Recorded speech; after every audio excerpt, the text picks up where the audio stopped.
Oke, halo semuanya. Di sini saya Gede Lukaldiarsan, 15085165, ingin menjelaskan suatu website yang saya buat untuk mata kuliah. Judulnya adalah website untuk sistem informasi dan gudang data. Baik. Oke, jadi di sini saya mengambil website untuk gudang data itu digunakan untuk pegawai, terkhusus untuk pegawai dari Badan Pusat Statistik yang terletak di Kabupaten Buleleng. Kemudian saya melihat apa saja permasalahan yang ada di dalam yang dihadapi oleh pegawai dari BPS. Yang pertama ada pandemi. Di sini dengan adanya pandemi, pegawai BPS merasa kesulitan dalam melakukan aktivitas mereka, terutama pada penginputan data dan juga untuk melakukan aktivitas yang berkaitan dengan input data khususnya. Setelah itu juga ada kebutuhan akan website database, yaitu website yang tadi, di mana bisa melakukan penyimpanan dari rumah masing-masing. Kemudian ada kebutuhan untuk suatu website bisa diakses oleh banyak orang. Berikutnya saya melakukan perancangan. Yang pertama, di sini saya merancang untuk aplikasi BPS, yaitu dengan merancang use case diagramnya. Di sini ada dua, itu untuk dua user. Yang pertama adalah untuk atasan dan juga untuk pekerja. Di sini atasan bisa membuat data input, misalnya dia ingin membuat data input untuk hasil pertanian, jadi dia tinggal bisa membuatnya. Setelah itu atasan dan juga pekerja bisa melakukan input data, misalnya di data input pertanian tadi, sehingga pekerja dan atasan bisa melakukan input, misalnya untuk Kabupaten Buleleng pada bulan Juni untuk hasil pertanian padi misalnya berapa kilo atau berapa ton. Kemudian juga bisa lakukan update data, misalnya ada perubahan atau salah input sehingga bisa diperbaiki. Dan membuat permohonan. Fungsi permohonan inilah untuk pekerja bisa memberikan permohonan kepada atasan. Misalnya dia ingin melakukan penginputan data karena di suatu desa yang menginginkan adanya laporan input data untuk suatu hasil, misalnya untuk hasil ikan di desa tertentu, sehingga bisa dilakukan permohonan ke atasan. Yang nantinya bisa menanggapi dan sehingga bisa membuat suatu data input yang bisa diinputkan oleh pekerja. Berikutnya adalah persona. Persona adalah suatu tabel yang menjelaskan mengenai latar belakang dari user yang kita ingin bantu. Misalnya di sini adalah Kabupaten Buleleng.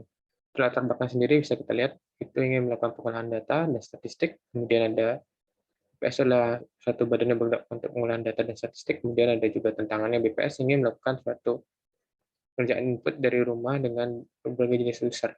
Berikutnya adalah lokasi. Lokasinya adalah di Kabupaten Buleleng. Untuk goals-nya sendiri untuk menciptakan aplikasi data sistem informasi dan gudang data. Kemudian adalah jenis aplikasi. Saya membuat aplikasi dengan bentuk web agar mempermudah dari pekerja dalam melakukan input data yang biasanya data itu akan berbentuk Excel atau bentuk Excel sehingga bisa tinggal di copy paste ke dalam aplikasi tersebut. Berikutnya adalah jumlah user. Untuk jumlah user sendiri ada beberapa jenis. Yang itu atasan itu ada beberapa jenis, yang pertama ada atasan ketua dan juga koordinator. Untuk pekerja sendiri ada beberapa juga, seperti admin, pekerja di bagian bidang, dan lain sebagainya. Oke, berikutnya saya lakukan perancangan untuk wireframe sendiri. Wireframe sendiri di sini bisa seperti kalian lihat, di sini di bagian kiri, pojok kiri atas merupakan usernya, misalnya itu adalah jabatannya, terus di bawahnya adalah namanya. Kemudian di bagian tengah adalah beranda atau bagian untuk melakukan input. Di sebelah kirinya ada menu barnya, misalnya seperti input data, dash-nya misalnya, input data pertanian atau input data yang lainnya. Oke, berikutnya adalah tampilan dari mockup-nya sendiri. Untuk mockup-nya sendiri, saya menggunakan tampilan seperti ini. Bagian kiri adalah bagian untuk input datanya, misalnya dashboard-nya itu untuk lihat bagian keseluruhan. Ada validasi, data usulan, masa data di sini adalah untuk inputnya, misalnya di sini kita klik di sana bisa ada banyak menu, misalnya input data pertanian, perikanan, dan lain sebagainya. Dan laporan itu untuk mencakup keseluruhan bulanan dan juga untuk login. Nah, berikutnya saya akan mendemonstrasikan dari bentuk website-nya sendiri. Nah, di sini bisa kita lihat tampilan loginnya terlebih dulu. Kita tinggal klik, misalnya saya pakai kepala, di sini tinggal kita masukkan password. Nah, kita melakukan login, akan ada tampilan menu berhasilnya. Berikutnya adalah menu Oke, oke. Dan untuk tampilannya sendiri, sini kalau kita tinggal ke dashboard akan menemukan ini kita ada validasi usulan, masih kosong, data usulan yang ini cuma data dummy, misalnya ada kelompok-kelompok dari anggota bawahannya itu ingin melakukan suatu usulan di sini misalnya. Ya, ada masa data. Di sini masih juga data dummy, misalnya ada ingin melakukan survei alat kesehatan, penggunaan data komputer, berapa unit jumlahnya, dan lain sebagainya. Dan kita tinggal bisa melakukan logout dan konversi, dan kita tinggal kembali ke menu tampilan awal. Kita lanjutkan sedikit mengenai hasil website. Ini merupakan tampilannya yang tadi kita sudah lihat bersama.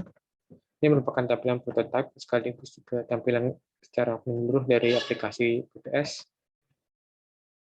dari tampilan admin hingga tampilan dashboard hingga input data. Ini untuk kepalanya saja. Untuk pengujian sendiri, saya sudah melakukan pengujian secara blackboard dengan mengetes sistem, dengan melihat apakah ada kesalahan atau tidak. Untuk analisis SWOT sendiri, di sini ada kelebihan dan kekurangannya. Untuk kelebihan sendiri atau kekuatan sendiri, website ini bisa bekerja untuk melakukan input data yang bisa masuk dengan 5 jenis user. Untuk 5 jenis user itu sendiri itu memiliki perbedaan. Misalnya di sini tadi kita melihat sudah kepala BPS, kita akan coba koordinatornya.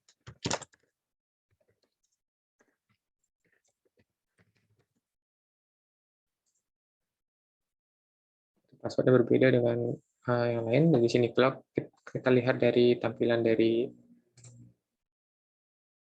koordinator. Di sini cuma ada 3 menu. Dia tidak ada penampilan untuk, nah, kita lihat tampilan dari,